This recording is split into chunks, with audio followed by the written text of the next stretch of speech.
बोलती पुस्तके. अंधाराच्या पारंब्या. प्रकरण 11. राधा स्वयंपाकघरात होती. तेवढ्यात तिला पाळण्यात बाबू रडल्याचा आवाज आला. हातातलं काम तसंच टाकून तिनं हात धुतले आणि ती धावत बाहेर आली. येऊन पाहते तर आधीच त्याला मावशीबाईंनी पदराखाली धरला होता. राधा हसली, म्हणाली, कशाला त्याला रोजच्या रोज असं फसवता? काही फसत नाही गुलाम.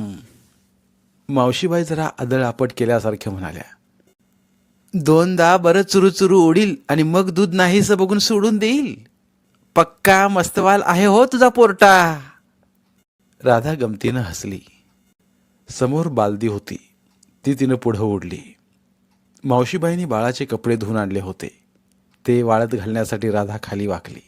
शपथ आहे माझी तुला राधा. का? त्या कपड्यांना तू हात लावू नकोस.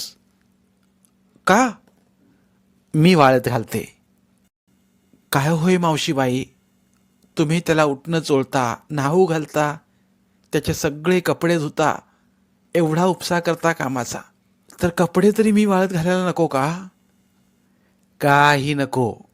मला आवडतं बाळाचं सगळं करायला. आपल्या कर्मातच नाही, एवढं तरी करू दे मला. ठेव ते कपडे. राधानं उचललेली बादली खाली ठेवली. नाही म्हटलं तरी मनातनं ती थोडी लाजल्यासारखीच झाली. आपला बाळ, आपली कामं आपण ती मावशीबाईंच्याकडून करून घेणं बरं नव्हे असं तिला वाटलं.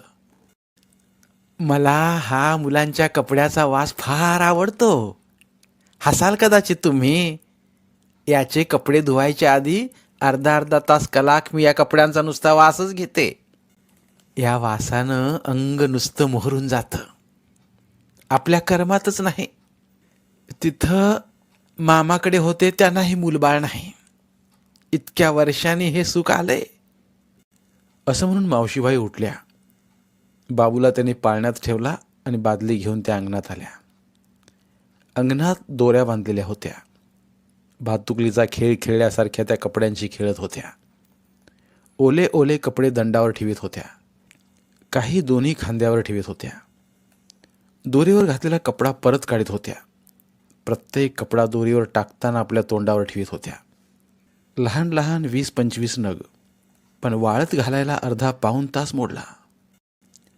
सगळे कपडे वाळत घालून झाल्यावर त्यांना वाटलं आणखी कपडे हवे होते.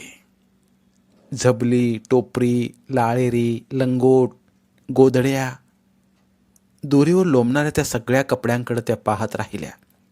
मग जलतरंगाच्या भांड्यावरून झरझर काठी फिरवावी तसं त्यांनी सर्व लोंबत्या कपड्यावरनं आपलं तोंड फिरवलं आणि त्या मागं वळल्या. राधा त्यांचे हे सगळे खेळ बघतच होती. वाह, किती बरं वाटलं, असं म्हणता म्हणता मावशीबाईंनी डोळे मिटले आणि आत ओढून घेतलेला श्वास सोडून दिला. मग त्या आत आल्या. ओटीतनं इवलीशी चांदीची वाटी त्याने आणली होती, ती बाहेर काढली.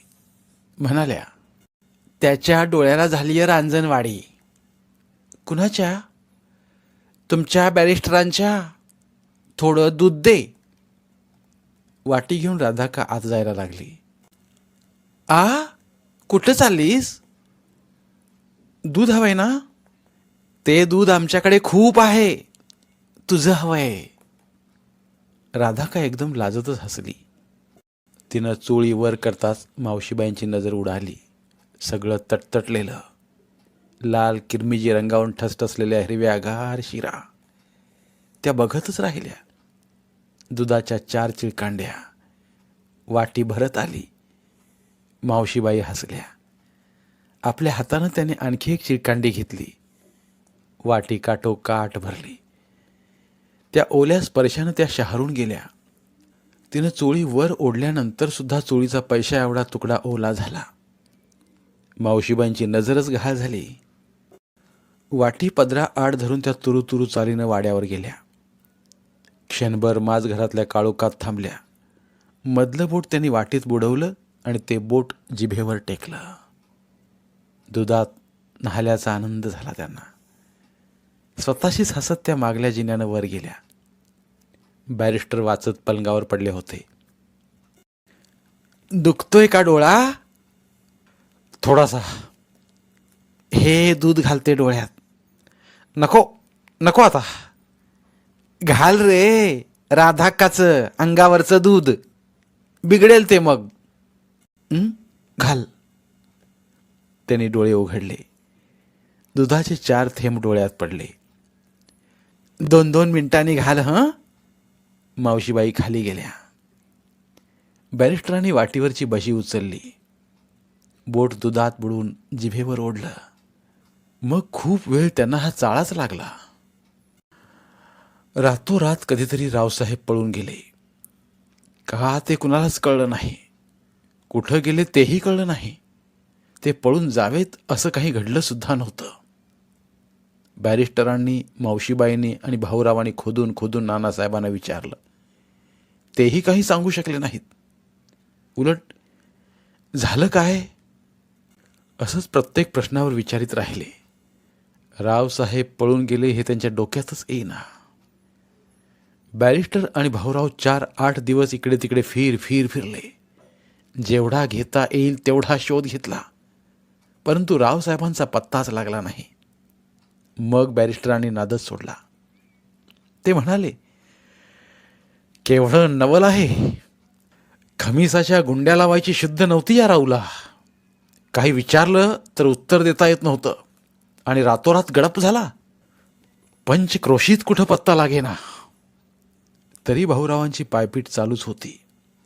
हापिसात रजा घेऊन ते रावसाहेबांच्या शोधासाठी नाचानाच करीत होते. एकदा तर मुसळधार पावसात सापडले. नखशिकांत भिजून चिंब झाले. तरीसुद्धा रावसाहेब सापडतील असं त्यांना वाटत होतं. पावसाचा जोर ओसरला की पुन्हा ते भटकायला निघणार होते. पण त्यांना सणकून ताप भरला. बॅरिस्टर आले. म्हणाले, भाऊराव आता पुरे. आपल्याला खूप वाटतं राहू सापडावा. नाही सापडला तर आपण काय करणार? भाऊरावांनी गच्च गोधडी पांघरली होती. ते एकसारखे कणत होते. असेच आप्पासाहेब पळाले होते. कुठं सापडले? पण त्यावेळी मला फारसं काही वाटलं नाही. पण का कोण जाणे, राऊच्या जाण्यानं मला रुतल्यासारखं वाटतंय. मनाला थकवा येतोय. मी आता मनानं म्हातारा झालो असेन. कदाचित अधिक हळवा झालो असेन. पण का कोण जाणे, मी मोडून गेलोय भाऊराव. मी मोडून गेलोय. भाऊराव काही ऐकण्याच्या मनस्थितीतच नव्हते. त्यांचं अंग धगधगत होतं. मावशीबाईंनी गरमागरम लेप लावला, पण ताप काही उतरत नव्हता. तापात ते मोठमोठ्याने हसत होते, बोलत होते. भाऊरावांच्या हापिसातली माणसं पुन्हा पुन्हा येऊन जात होती. चिंताग्रस्त मुद्रेनं परत जात होती. कुणीतरी विचारलं, भाऊरावांच्या वडिलांना कळवलं का? नाही. डोळ्यातले पाणी रिचवून राधा म्हणाली, मग कळवायचं का? काही नको. तिच्या डोळ्यातनं ठिणग्या उडाल्या. कोणीतरी जाणतं, अधिक प्रेमानं करणारी जाणती माणसं इथं खूप आहेत. आम्ही आहोत ना? मावशीबाईंनी विचारलं. तेवढ्यात बॅरिस्टरांबरोबर परगावचे एक मोठे डॉक्टर आले म्हणून मंडळी पांगली. डॉक्टर म्हणाले, मुदतीचा ताप आहे. काही घाबरायला नको. मुदत भरली की उतरणार. 7 दिवस नाहीतर 11 दिवस. उद्या 7वा दिवस, राधा म्हणाली. उद्या उतरेल, नाहीतर 11व्या दिवशी, पण उतरणार. डॉक्टर औषध देऊन गेले. राधा जीव मुठीत धरून देवाची प्रार्थना करीत होती. शेजारी मावशीबाई होत्या. बाहेर ओट्यावर बॅरिस्टर होते. रात्री अंगणात चपलांचा आवाज झाला आणि पाठोपाठ भाऊ अशी हाक आली. कोण? बॅरिस्टरांनी विचारलं. तात्या. धिप्पाड तब्येतीचा माणूस ओटीवर आला. भरलेल्या मांड्या पेचून तो उभा राहिला. त्याच्या हातात बॅग होती. ती त्यानं खाली ठेवली. पिसांची टोपी खुंटीवर लावली आणि डोक्यावरचं पाणी झाडल्यासारखी मान हलवली. लांब केस पारंब्यासारखे हल्ले. त्याचा चेहरा तांबारलेला होता, डोळे लाल झाले होते, तोंड पेचून पेचून तो चणे चगळत होता. कसा आहे भाऊज? त्याच्या तोंडातनं भपकारा निसटला. राधा का? पहा बरं कोण आलंय, असं बॅरिस्टर बाहेरनं ओरडले. तात्यांनी बॅरिस्टरांकडे त्रासिक मुद्रेनं पाहिलं, मुद्दाम परकेपणानं पाहिल्यासारखं. राधा का दारात उभी राहिली आणि पांढरी फटक पडली. कसा आहे भाऊज? ती काही न बोलता आत गेली आणि रडू लागली. असं काय करतेस राधा का? मावशीबाई म्हणाल्या. मला नको होती ती पिढा आली, आता माझी धडकत नाही. तात्या आत गेले, दाराची चौकट धरून उभे राहिले. गळ्याभोवती गुंडाळलेल्या उपरण्याचं टोक त्याने आपल्या तोंडावर धरलं होतं. उतरेल उद्या, असं म्हणत तात्यांच्या लाल डोळ्याने इकडं तिकडं पाहिलं. ते बाहेर आले आणि लोडाला टेकून त्याने हातपाय पसरले. पहाटेला राधानं घर विस्कटून टाकणारी किंकाळी फोडली. तिनं जीवाला न पेलणारा आक्रोश केला. कुणाला ऐकवलं नाही. बॅरिस्टरांनी मावशीबाई धावून आल्या. मावशीबाईंना पाहवलं नाही. त्या मटकन खाली बसल्या. गुडघ्यावर डोकं ठेवून राधा का ऊर फोडीत होती. रडता रडता भ्रमिष्ट झाली होती. बॅरिस्टर तिथं क्षणभर उभे राहिले. त्यांनी भाऊरावांच्या तोंडाकडं पाहिलं, राधाकाकडं पाहिलं आणि ते वेगाने बाहेर आले. बाहेर येता येता त्यांचा तोल गेला. राघू धावला आणि त्यानं धरलं. कसे बसे पळत पळत ते माडीवर आले आणि मोठ्यानं हंबरडा फोडत त्यांनी स्वतःला पलंगावर घालून घेतलं. कितीतरी वेळ ते काही ना काही आठवून मोठ्यानं हुंदके देत होते, स्फुंदून रडत होते. रडता रडता त्यांना वाटत होतं, हा आपल्यावर अखेरचा आघात आहे. आता या दुःखातनं उठून उभं राहणं कठीण. भाऊरावांचं घर म्हणजे मनाला विरंगुळा देणारं ठिकाण. मन मोकळं करायचं असलं तर भाऊरावांकडे जावं. आपला मागला भाऊ गेला. ते 7-8 वर्षांच्या पोरासारखे रडले, विवळत रडले. त्यांना वाटलं आता आपल्याला उठवणार नाही, स्मशानापर्यंत जाता येणार नाही. राघू, त्याने अत्यंत क्षीण आवाजात हाक मारली. जी साहेब. तिथलीही सगळी व्यवस्था बघ, काही कमी पडता नाही. तरीही राघू तिथंच थांबला. जा जा तू, माझ्याकडे कोणी नको. राघू खाली उतरला. राधा खूप रडते का रे? त्यांनी काकुलतीनं विचारलं. नाही जी, त्या बेशुद्ध पडल्यात. Oh my God. त्यांना वाटलं आपली शुद्ध हरवते आहे. बॅरिस्टरांची छाती एकदम कोंडली. ते एकदम उठून बसले. त्यांना श्वास घेता येईना. ते भ्याले, घामाघूम झाले. काळीज बंद पडतंय असं त्यांना वाटलं. तोंड उघडून ते हवा गिळू लागले, जीव आपला जगवण्यासाठी. तेवढ्यात मावशीबाई धावत आल्या. बागेतच नाचत ओरडल्या. अरे धावा रे, धावा धावा कोणीतरी. काय ग? बॅरिस्टर खिडकीतनं कसे बसे बोलले. ते तिचे केस कापताहेत, धाव धाव लवकर. खिडकीतनं उडी मारल्यासारखे बॅरिस्टर खाली धावले. ओट्याखालची खोली आतनं बंद केली होती.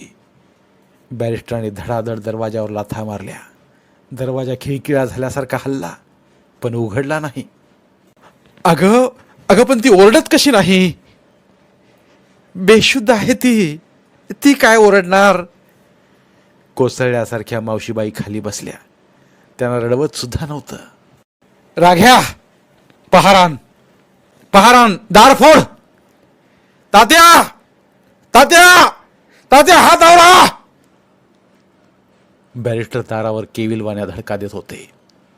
अकांतून आक्रोश करीत होते. एक क्षण ते हतबल होऊन थांबले. मग जीव एकवटून त्यांनी दारावर लाथ आणली. तेवढ्यात दार उघडलं. दारात खडक रोवल्यासारखे तात्या उभे. त्यांच्या हातात राधाक्काच्या केसांचं बोचकं. पलीकडे राधाक्का अंगाची मुटकळी करून पडलेली. बॅरिस्टरांच्या पायाखालची माती एकदम हलली.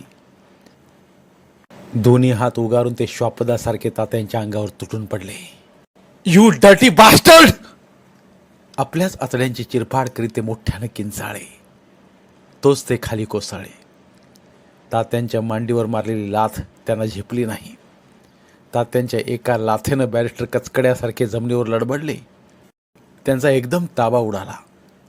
आपण काय करतोय ते त्यांना कळेनासं झालं. ते घाईघाईनं लंगडत लंगडत माडीवर धावत आले. क्षणार्धात ते भ्रमिष्ठ झाले होते. त्यांनी टेबलावरचा पाईप घेतला आणि तोंडात सारला. खुंटीवरल्या लांब काळ्या झग्यात दोन्ही हात सारत ते माडीवर एरझाऱ्या घालू लागले. Dam it! स्त्रियांना दीनदुबळ्या करणाऱ्या, त्यांना छळणाऱ्या लोकांना मी सोडणार नाही. कायदा कोणाला असा हातात घेता येणार नाही. पाहू कोण माझ्यासमोर टिकतो ते. मी त्यांना पाताळात गाडीन. Damn that bloody Hindu society! त्यांना कमालीचा दम लागला. ते दणकन खाली पडले. कितीतरी वेळ ते तसेच पडले होते. धन्यवाद. उर्वरित कादंबरी पुढील भागात.